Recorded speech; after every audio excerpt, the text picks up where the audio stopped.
সম্মানিত উপস্থিতি, এই বাংলাদেশটা আমরা চেয়েছি। দেখেন ছাত্র দলের ভাই বেড়াদার, এরা কিন্তু ছোট ভাই বড় ভাই একসাথে আমরা আন্দোলন করেছি।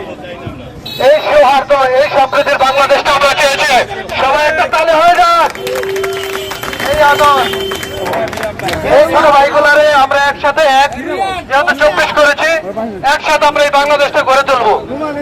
মুন্সিগঞ্জ একটা শান্তিপূর্ণ এলাকা, সেই এলাকায় একটু আমলিগের আগে চিন্তা করতে ছিল। আমলিগের আগে সময় আমরা যদি পাঁচরা খেলাইতাম না, আমলিগ এমন করত ওই মোটা অনেক শাওন এদিকে তো। আসসালামু আলাইকুম। আজকে খুব প্রাণবন্ত মনে নিয়ে এখানে হাজির হয়েছি। এনসিপি নেতৃবৃন্দের উপর ন্যাক্কারজনক হামলার আমরা তীব্র প্রতিবাদ জানাই এবং মাননীয় প্রধানমন্ত্রী আপনার জ্ঞাতার্থে বলতে চাই, আপনি কিছুদিন আগে লন্ডনে ছিলেন এবং ওখান থেকে আপনি খবর দিতেন